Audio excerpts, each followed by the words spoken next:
కాసేపట్లో తిరుమల శ్రీవారిని దర్శించుకోబోతున్నారు సీఎం రేవంత్ రెడ్డి. నిన్ననే కుటుంబ సమేతంగా తిరుమల చేరుకున్నారు.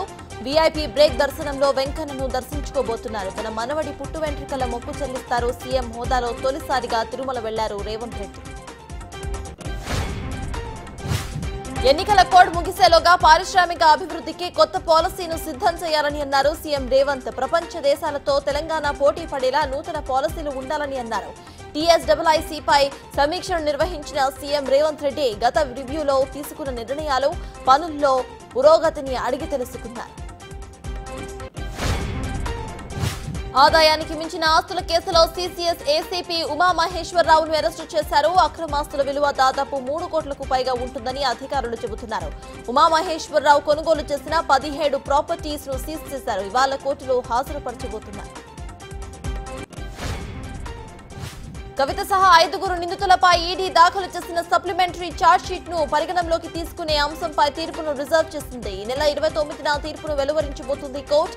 28న కేజ్రీవాల్ పై దాఖలైన సప్లిమెంటరీ ఛార్జ్షీట్ పై వాదనలు జరగబోతున్నాయి. మరోవైపు మనీష్ సిసోడియా బెయిల్ పిటిషన్ ను ఢిల్లీ హైకోర్టు కొట్టేసింది.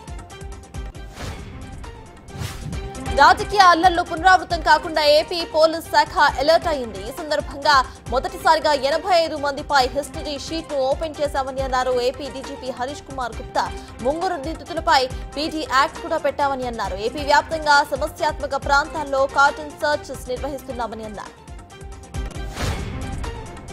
మరో 2,000 కోట్లు అప్పు చేసింది ఏపీ ప్రభుత్వం. గత వారం సెక్యూరిటీ బాండ్స్ వేలం ద్వారా ఆర్బీఐ నుంచి 4,000 కోట్ల రుణం తీసుకుంది. అప్పుడు తీసుకున్న ఈ 2,000 కోట్లతో ఎఫ్ఆర్బీఎం పరిధి దాటి 16,000 కోట్లను వాడేసింది జగన్ ప్రభుత్వం.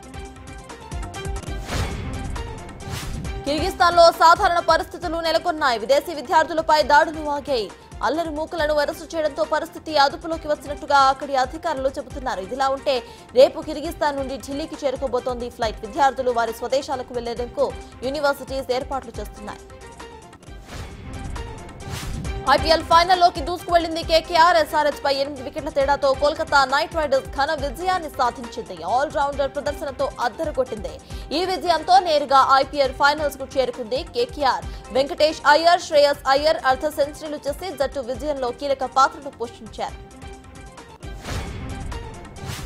ఇవాళ ఆర్సీబీ ఆర్ఆర్ మధ్య ఎలిమినేటరీ మ్యాచ్ జరగబోతోంది. ఈ మ్యాచ్ లో ఓడిన జట్టు ఇంటిదారి పట్టాల్సిందే. గెలిచిన జట్టు ఎస్ఆర్హెచ్ తో ఢీకొనబోతుంది. విన్ అయిన టీం ఫైనల్స్ లో కేకేఆర్ తో తలపడాల్సిందే.